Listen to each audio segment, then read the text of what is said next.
everybody. It's Winter Paskins with the Shift Spotlight, and today is a really special day. This is not an ordinary day because today on the Shift Spotlight, we are doing our first podcast panel ever, and I couldn't be more excited about what we're going to be talking about today. So, as an entrepreneur, have you ever wondered, am I the problem in my business? And that's exactly what we're going to be covering today. We're going to be exploring that question, looking at it from both the inner perspective of the mindset and behaviors as a leader, as well as the outer perspective and the tangible business issues that can arise when the founder, the CEO, they become the business bottleneck, which is a very common theme here on this show.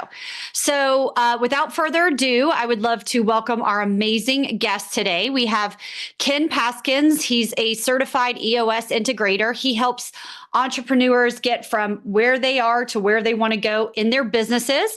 So that's going to be a lot of the outer stuff we're talking about today. And then super excited to have Derek Haswell. He is an entrepreneur turned executive coach, and he guides leaders to transform themselves in service of their organizations. And that's going to be kind of the inner stuff that we're going to be talking about today. So Ken, Derek, welcome to the show. Hey, thank you. Appreciate it. Thanks so much for having me, Winter. Okay, so we're going to go ahead and just dive right in. And Ken, I'm going to start with you, and let's be, really, really honest here. How do founders, CEOs, business owners unknowingly become their company's biggest issue or problem? Yeah, so it happens a lot, unfortunately, right? So I get a lot of calls from visionaries and CEOs, and I would say honestly about 80% of them, when the call starts out, they say, "Look, I need some help, and I think the help I need. I think in the end you're going to find out that I'm the problem." And a lot of times it is, unfortunately, right? So the good news is a lot of them are aware of it. Now, granted, some aren't aware of it, right? And that's a completely different conversation, right? And the good news is if you're aware of it, you can actually work through that. You can be coached through, that with pros like Derek and others, if you will. But, one of the ways that it happens, and I use this saying a lot, right? And when we start out a company as a CEO or a visionary, at the very beginning, our staff starts to come to us and they will literally ask us, "Hey, this Friday, money's tight, should we get cheese pizza or pepperoni pizza?" And we'll say, "Let's get pepperoni this Friday." And then the next Friday, they'll ask the question, "Should I hire Lisa or Susie?" And then before you know it, you've got a team of 20 to 30 people that only come to you, and you make all the decisions and you're in the middle of everything, right? And we kind of teach them, we take out that thinking, problem solving skill sets from our staff. And a lot of times we do that ourselves. So one of the things I like to do and we like to do is reteach that thinking gene per se. But that is definitely one way that I have seen CEOs become the biggest issue within their business, if you will. And so then, Derek, I'll kind of go to you now. What are some common signs that an entrepreneur might be the problem in their own business? The most common sign is they have a pulse. Yeah. It's not really a question of whether we're a bottleneck or a problem for our business. It's just a question of where. And I take you alluded to earlier, Winter, an inner and outer lens on this. So in our outer work, these are the strategies, the hiring, all the ways that we impact the business. And Ken just spoke to that beautifully. And in the inner side of things, it is when we're feeling a lack of agency, feeling some burnout, some stress, some avoidance.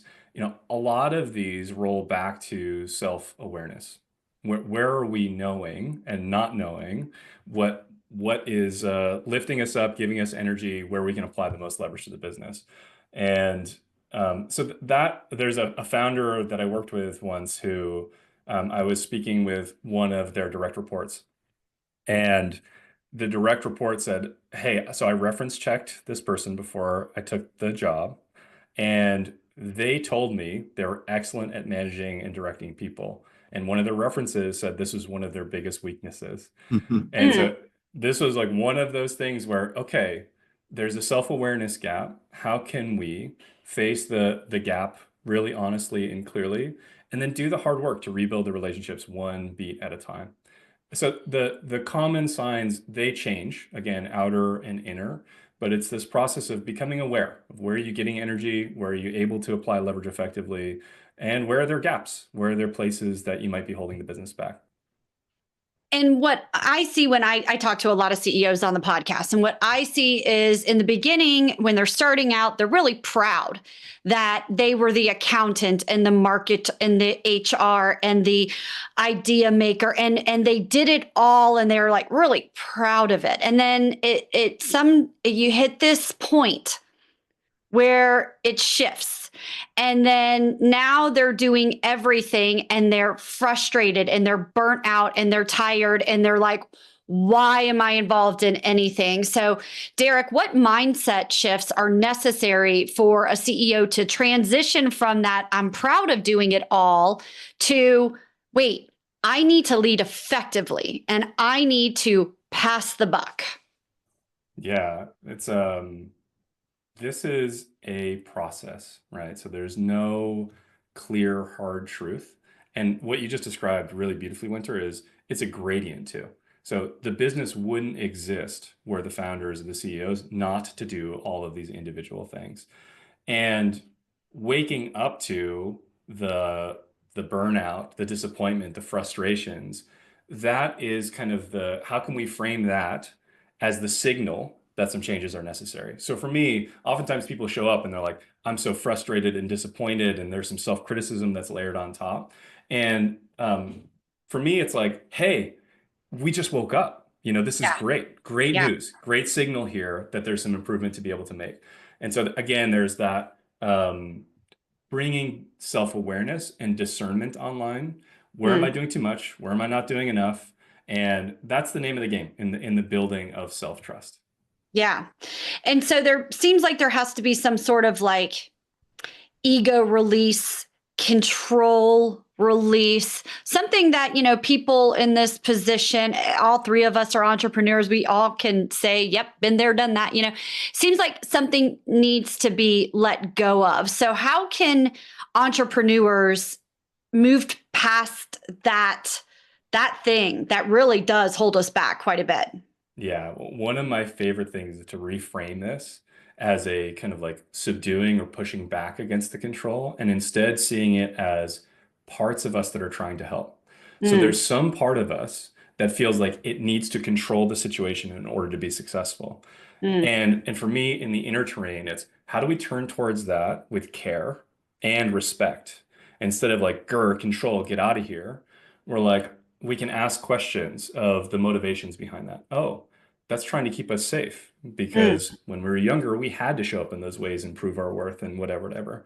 That's And right. and my experience is when we get to the bottom of the reasons we're showing up and feeling like we need to be controlling, that's actually when a frame shift becomes possible, where we can do the work moving forward, not abandoning the control or making it go away, but really integrating it into like, hey, where do I need to keep my hands on here? Where can I let go? And that reframe of instead of a controlling ego stuff to get away from, instead to a let's figure out what it's trying to express and how to integrate this.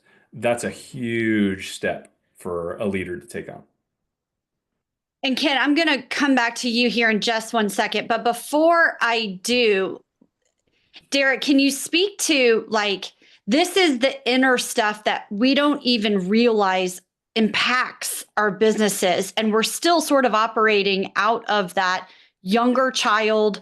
I'm not good enough. This happened to me. This is my trauma, and like, how important is that to talk about? Because I really feel like in 2025, I think owners are more open now than ever before about their physical health, their mental health, how they show up in their companies. Before it used to be like, hey, you show up to my company, I give you a paycheck, you do what I say. And now I really see this like movement happening. Like, can you speak to what you're seeing out there and what you do? Yeah, in a big way. So I think you have your finger on the pulse here, Winter. There's a move towards more integration, an appreciation for the fact that we're not two people, one at home and one at work. We kind of live these whole lives. And this question of, um, how do I bring my full self to work, but not in a way that overdoes it, right? That lays my trauma or whatever on the table for my coworkers and colleagues to grapple with. Right. Work, one of the ways that I talk about my work and why I love doing the coaching work is an incredible place to do this type of work. We spend a ton of time here, and it surfaces all of our edges and places that we get frustrated and pissed off. And what a great place to be able to get curious and to start to kind of bore into what it is that has us showing up at our best and what it is that has us showing up not at our best. Right. And so it's just like when viewed in that way, this becomes a real playground. And Yeah. it becomes a playground as leaders take on this mentality. They find ways to integrate this view into the business as well. Again, not overwrought, not like we have to all, be best friends, but in a Yeah. way that's useful to both the bottom line and to the people that are helping Right. drive it in that direction. Right. Right. So, Ken, what role does self awareness in leadership play in companies, and how can CEOs cultivate more of it? So, this is going to be more on that, business side of things as opposed to the inner work. Yeah, I mean, I'll take a stab at this. I mean, obviously, I still think that self-awareness, in my opinion, is still a lot very much internal, right? And just to be clear, I mean, obviously, that's Derek's domain of expertise. Mine is, we'll call it the external for this podcast. But focusing on building the right team, operational effectiveness, the tactics, the strategy, the financials, and all that to scale and grow your business. But I believe that any and all leaders must have strong self-awareness. And I categorize, or I call personally, and Derek can say, Ken, you're wrong, but I call self-awareness emotional intelligence as well, right? Now, the good news is emotional intelligence and or self-awareness is something that can be worked on, right? And I am personally a perfect example of that. And ironically, before this podcast, I took an emotional intelligence test in 2014. And let's just say I feel sorry for the people that worked for Ken in 2014. And if they're out there listening to this right now, they're probably thinking the same thing, right? But I have evolved greatly since 2014 to 2019, right? So I now have a very high emotional intelligence and self-awareness. So, that's the positive thing, is you actually can do that, and you've got to do it, right? So the importance of it is you need to understand your strengths and your weaknesses, so then you can augment and build the right team around you as well, and have full awareness of what is going on, right? So you can execute accordingly. One time, I won't give the person's name, but I worked with a CEO, and actually, I'll take even the industry out, right? So I was going to say the industry, but he had the least amount of emotional intelligence or self-awareness of any person I ever came across. And he was constantly getting very frustrated with his team, right? Getting frustrated because they couldn't execute, or they wouldn't show up on time, and they were always making excuses. But Or the one that we see quite often is they are not doing it my way. Yes. They're not working as long as I am. They don't do it the way I want it done. I hear that a lot too. Yeah, it's funny you say that, because those were his exact quotes. So now everybody knows that it's at least a male CEO, right? But those were his exact quotes. And as a matter of fact, one of his core values was communicate, or strong communicators, right? And they couldn't communicate to save them their lives, right? So, this person never executed, never did what he said, never showed up on time, right? So he kind of led the charge of how he showed up in his business, and people follow that. So one of the things I always preach to leaders, managers, whatever you want to call it, is expect 90% from your team on what you're willing to give, right? So meaning if I am late to 80% of my meetings, then my team is probably going to be late to 90% of my meetings. If I say I'm going to do something for my team and I don't do it, they are most likely not going to execute as well, right? And that has big consequences to our customers, our results, and everything. So, I'm a firm believer that self-awareness, emotional intelligence, understand how you surround yourself with the best team, grow your business is absolutely critical for any leader or manager of a business. And I think that's now more prevalent than ever, especially with some of the younger generation of workers coming to offices now. They are willing to sacrifice pay for environment, culture, leadership, experiences over, higher incomes, right? So being Specifically aware. the younger generations these days, right? So that's a whole different dynamic and a whole different podcast, right? But what drove Derek, you and I is very different than what drives people today, our younger workforce. Yes, but we are still in the very younger generation, just to clarify. Maybe some of us. So, Ken, what are some of the big operational challenges that arise when an owner is holding on too tightly? Yeah, and it's just, this is something, by the way, all these things that we're talking about are growth points that quite honestly I've seen in every single business, right? So somebody goes from, typically some 1099s to 2 to 3 employees to 10 employees to 15 employees, right? And they don't make the shifts a lot of times, right? So they need somebody like myself to help them understand the reasons why operationally and leading the teams, or they need somebody like Derek to help them understand how they're showing up, and those internal things and dynamics are getting in the way. But the biggest problem is just nobody learns, right? And in the earlier example I gave, nobody knows how to solve their own problems. You are suddenly the Kool-Aid man. If anybody remembers that commercial, the guy busts through the walls and I'm the solution guy and I have all the solutions to all the problems. Now, some CEOs love that, right? But I don't want to be the Kool-Aid guy. And no one scales by themselves, right? So no one does that by themselves. And when you get to a certain threshold, boy, more than one employee, leading and getting things done and operational effectiveness is getting work done through people, not by yourself, but getting the work done through the people, right? So holding on too tightly prevents all those things. Scaling, problem solving, all of that, comes into play. So you need to learn to adapt, and you've got to figure out how to get work done through others. And it goes back to what we were talking about in the beginning. You really liked being that person. You liked being the go-to. Your ego felt good. You were needed, wanted. You got significance. I was that way when I was younger, but yes, go ahead. And then, then it comes to a point where it's like, can I just take a break and get a cup of coffee without somebody coming to me? So, Yeah. So that kind of moves into delegation. Derek, how do you know when it's the right time to delegate or even step back from certain roles in your business, especially when you've been doing all of the roles for so long? Yeah, it's funny. I want to just really underscore 2 things that Ken just said. One is, this self-awareness and discernment that we're talking about, it's a collection of skills that one can learn and acquire, outer and inner skills of delegating, skills of self-awareness, so on and so forth.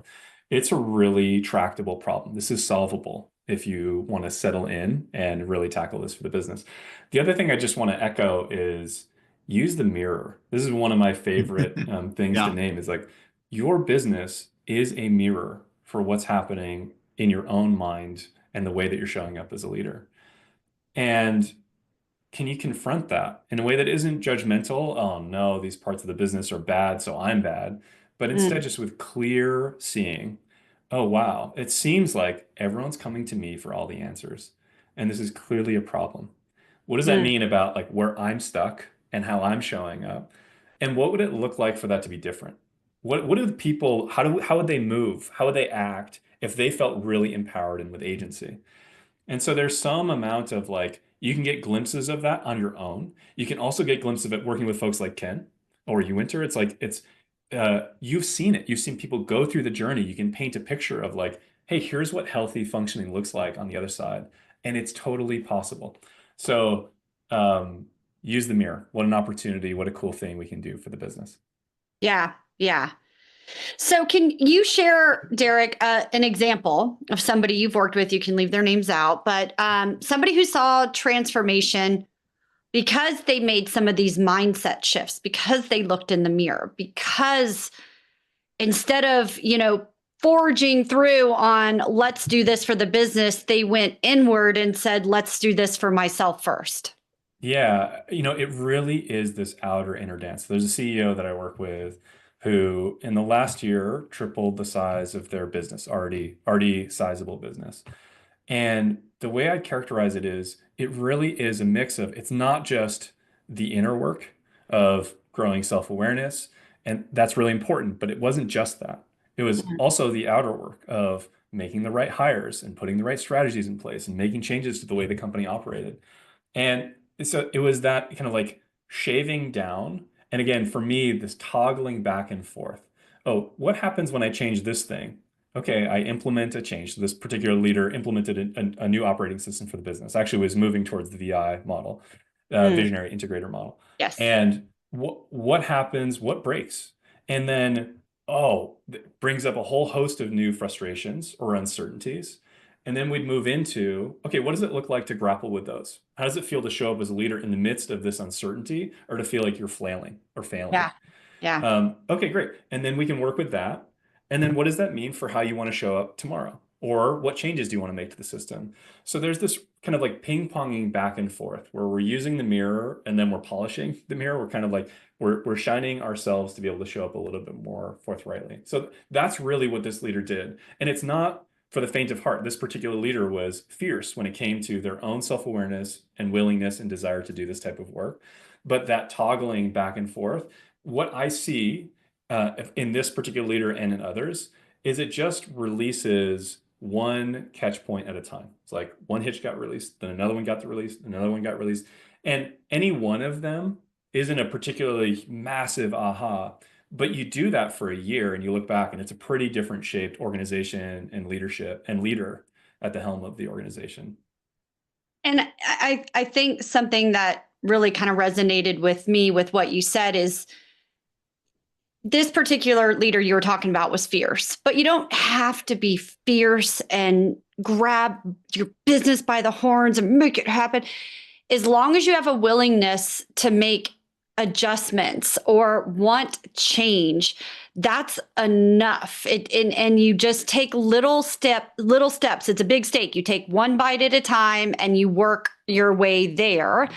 And I think that, that's the great thing is just the willingness is the starting point. It doesn't have to be this complete overhaul, because somebody listening might go, this sounds great, but you know what?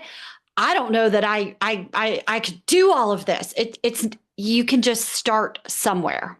Yeah, and my build on that too is different leaders they need to be different. They need to be their authentic self. So there really isn't a one-stop shop. This is what an effective leader looks like, and they need to do X, Y, Z, and Q.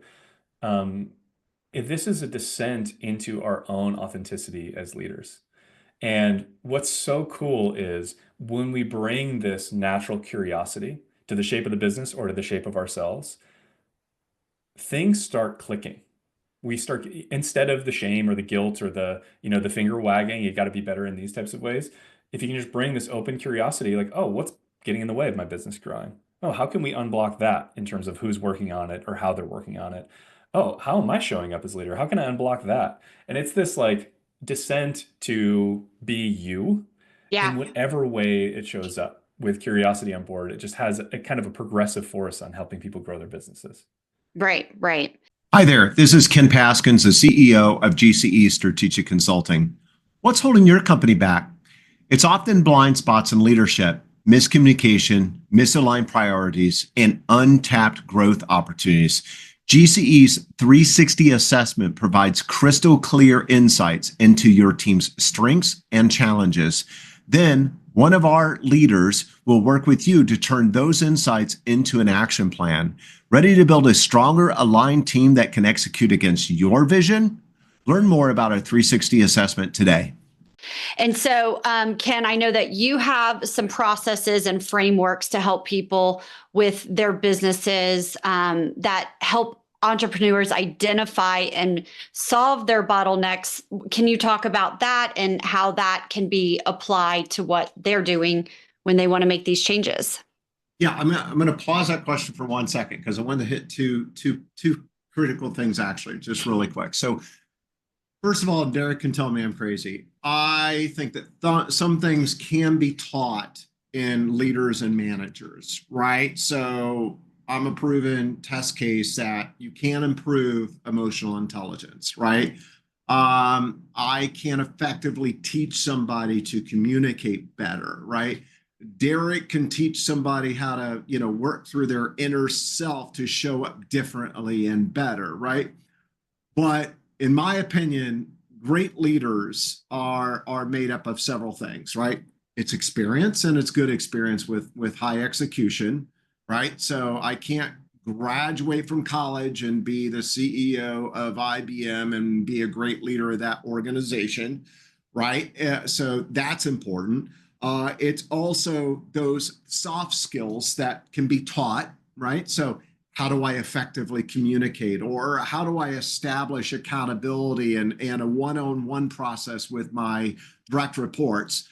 But I'm also under the fundamental belief that some things just can't be taught, and it is hardwired in your DNA. And I think that that's an important thing to note, because there's a lot of CEOs and owners out there that want to elevate people in their company because of tenure or whatever, or they feel like they deserve it or they're next in line. And there's some things that behavioral attributes that you just have to have, right? So for example, if you look at my DISC profile, I'm a high D followed by C, right? It says Ken does what he says what he means, Ken executes, and he takes it very seriously of doing what he says, right? I'm very goal oriented. I don't believe some of that can be taught, right? So that's just how I was born, and quite honestly, raised and taught myself and everything else.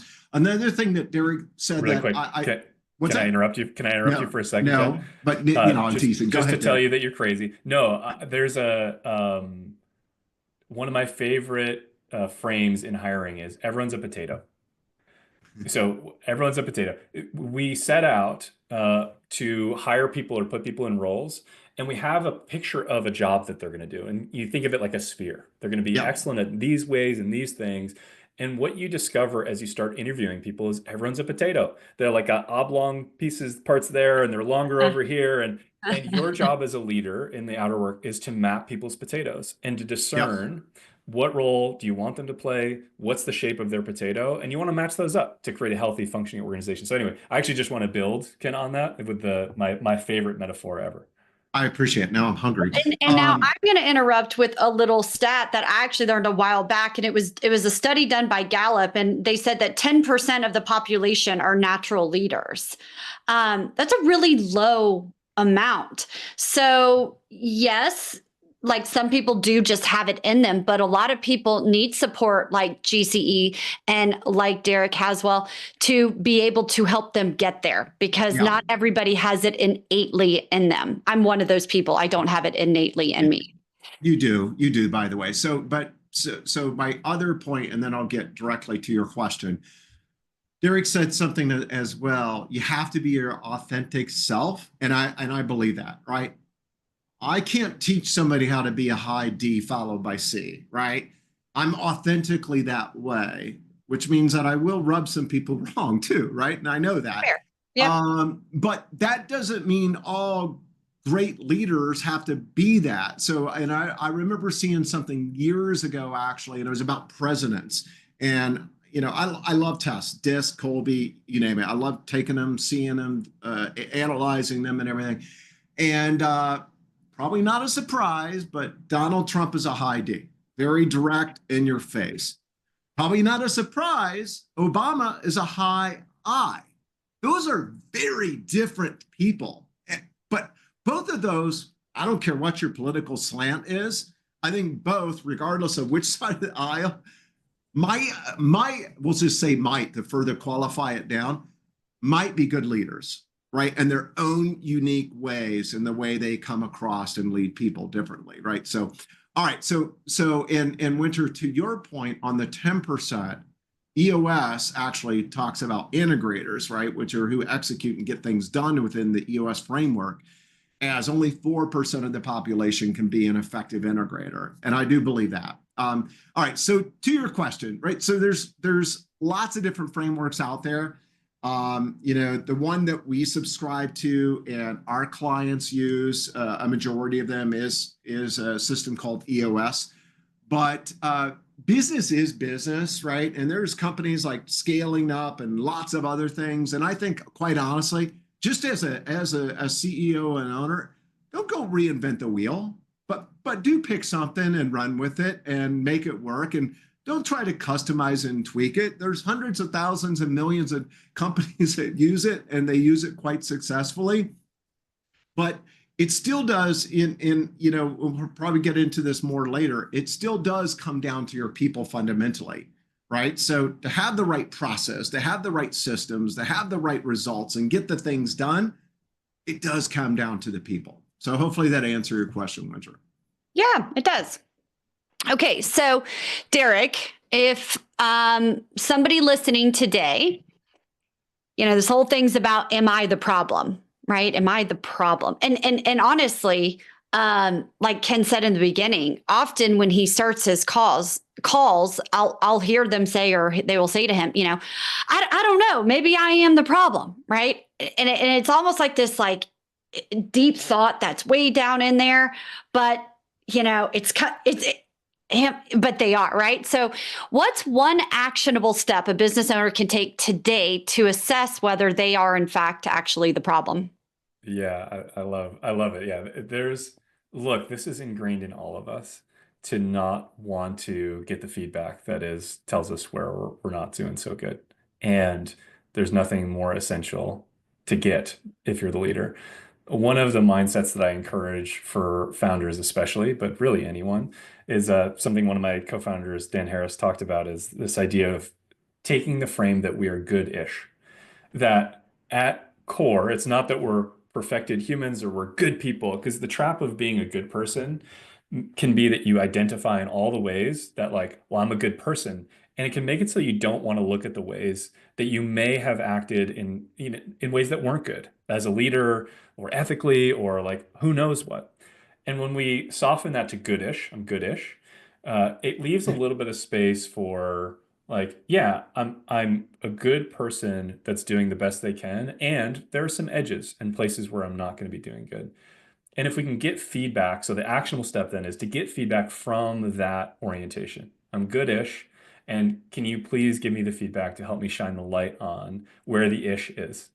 And the feedback can be formal and it can be informal, right? For the formal versions, or you can get 360s where you have reports and bosses and board members giving you feedback. It can be informal, like in your one-on-ones that you have with your direct reports. Hey, I'm curious if you could share with me in the last week, where's one thing that I did that you felt like it was supportive and did really well? What's one thing that I did that you felt like were frustrated by and could do differently? And you do that enough times, and all of a sudden you're starting to get a picture of the shape of your own potato. And so that's the feedback comes in lots of flavors, lots of different ways, but can you receive it from a place of goodish to understand the ish? Yeah, I like the ish. There's a lot I remember one time somebody said to me, I think it was a coach or somebody that said, how out of control do you have to be in control all the time? And it was just like such a aha moment, right? and I do think that a lot of us on top feel that sometimes. So I love that. I love that. How out of I like control that do you too. need to be to feel like you're in control all the time? yeah. Yeah, nice. Ken, what's one piece of advice that you wish more entrepreneurs understood about leadership and about growing their companies? Look, I think a lot of people talk about people, right? But I don't think that we stress or understand fully the importance of that. And here's what I mean. So I'll share a little story. I had a CEO call me years ago, probably a couple of years ago, and he actually asked me the question. He was looking to bring us in to help him. And he asked me if EOS doesn't work, right? So if you know EOS, and if you don't worry, but he asked me if it doesn't work. And I was like, all right, well, let's look at it. You got all the right core values. You've hired all the people that get it and want it and have the capacity to do their job by your core values. Your scorecard is green, means you're driving results. You're getting your to-dos done, 90% of them every week. You're getting 80% of your rocks done. You've got a unique niche. You've got, the entire company is honest, open, and transparent. I was like, of course it always works. That's nirvana. It always works until you don't follow it. And when we don't follow it? We don't follow it when we make people excuses. We go, our finances are a mess because I've got Susie and she's been loyal to the business. She's been here 10 years and I can't fire her. Jimmy is my brother and he knows nothing about sales, but he runs sales for us and I can't fire him, right? So we make all those excuses. So the one piece of advice I'd offer is hire the right people, hire the right people, hire the right people, and never, ever back down. Never make excuses for them, right? And never take second best, right?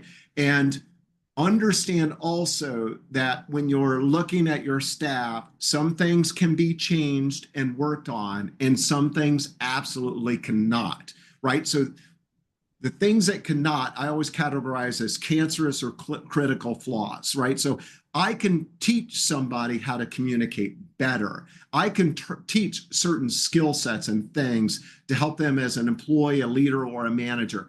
I can't teach somebody how to have integrity. I can't teach somebody the importance of working as a team. I can't teach somebody how to not sabotage themselves and others. And when you see those critical, I'll call them character flaws in people, those are things that, in my opinion, Derek could disagree, that you can't fix. You got to get rid of them and you got to run as fast as you can. So focus on the right people always and never back down. Got it. Okay. I have one more question for you, but before I ask that, and I'm going to have each one of you answer it. Before I ask that, I'll start with you, Derek. Is there anything that I didn't ask that I should have that you think CEOs or visionaries listening should know?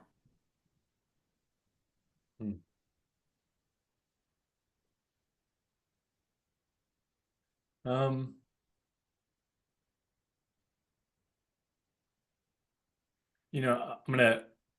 gonna say two things. I'm gonna take and twist just a little bit. The first thing is, actually, I just want to respond to what Ken had just said. This is like understanding the shapes of different people's potatoes in your business or that you're potentially considering hiring, understanding how they fit against the shape of the roles that you're trying to lead people with. Super critical and important. And there is, Ken, as you know, there's a lot of gray, right? Making people excuses. There's a certain threshold over which it's clear that you need to move on from someone, hire someone new, and that's going to solve a lot of problems. And there are times, though, I'm reminded of in the book Shoe Dog, Nike founder Phil Knight was talking to the CEO of Nisho, a Japanese company. His name is Masuro Hayami, and they were sitting at his house, Masuro Hayami's house, and Phil Knight was describing how at Nike they had all sorts of problems. They had this really unique culture that bring people in from the outside, and everything was like it was just this uphill battle, really frustrating. And Hayami looked at the bamboo and he said, "Phil, do you see the bamboo right there?" And Phil said, "Yeah." He said, "It'll be 1 foot taller the next year that you come back." And the core message was, what does it look like to also develop your folks internally, to make a concerted effort, knowing that people will grow over time? Context is really important. Are you a three-person company where one of your co-founders isn't pulling their weight, that's a very different situation than if you're a 60-person company and your head of product is struggling in certain ways, but actually doing well in other ways. And so anyway, I just wanted to echo that, like, a lot of this for me is a descent into discernment and this, like, what wisdom do you have? And then who are the people around you that can give you advice and to help you see more clearly? Hey, you're making way too many excuses for this person. It is time for them to go. I just want to pause to see, Ken, how does that track against what you were saying? Because you had a really forceful and I think useful perspective on this, and I'm injecting just a little bit of consideration. I'm curious how that lands. I mean, like, look, I can't say that I disagree with you. I agree. However, I've just look. I joke with people, tell people I wish I would have counted it. I wish I would have known and understood how many people that I've led over my career, because I've led some really large teams, right? So, and I joke with people and say I've literally probably hired and fired 1,000 people minimal in my career, right? So there's things that I have innately just by seeing it repetitively, right? Kind of like, a fighter pilot knows how to react in certain situations, right? A football player knows how to react in certain situations. I know how to react in certain situations. I know, to use your terminology, I know which of those potatoes go where and what is not a potato. And when I kick the non-potatoes out of the freaking organization as quickly as possible, because if I try to make that carrot a potato, I will in the end find out I still have a carrot. My just mission want is to accomplished rewind. here.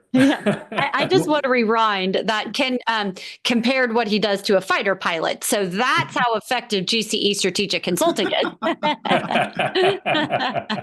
What were you going to say, Derek? I want to hear you. Oh, I was just going to say that my mission is accomplished. We've descended into talking about carrots and potatoes in this podcast conversation. If that was the goal, we accomplished it. I am changing the title to "Are you a carrot or a potato?" on this one. Carrots, get out.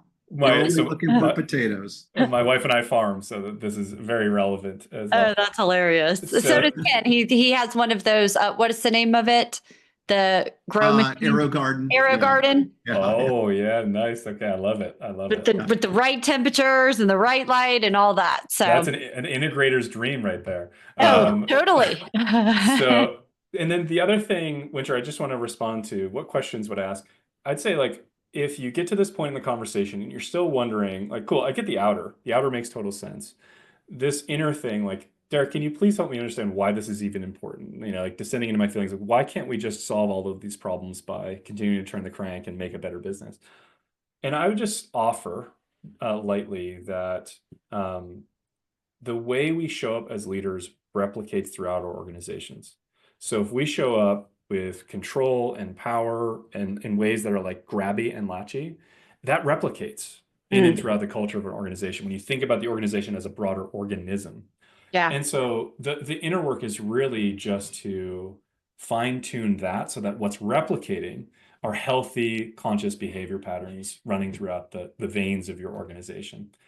I just wanted to offer that frame on inner. And you just answered the last question I was going to ask, which was perfect. It's like you knew.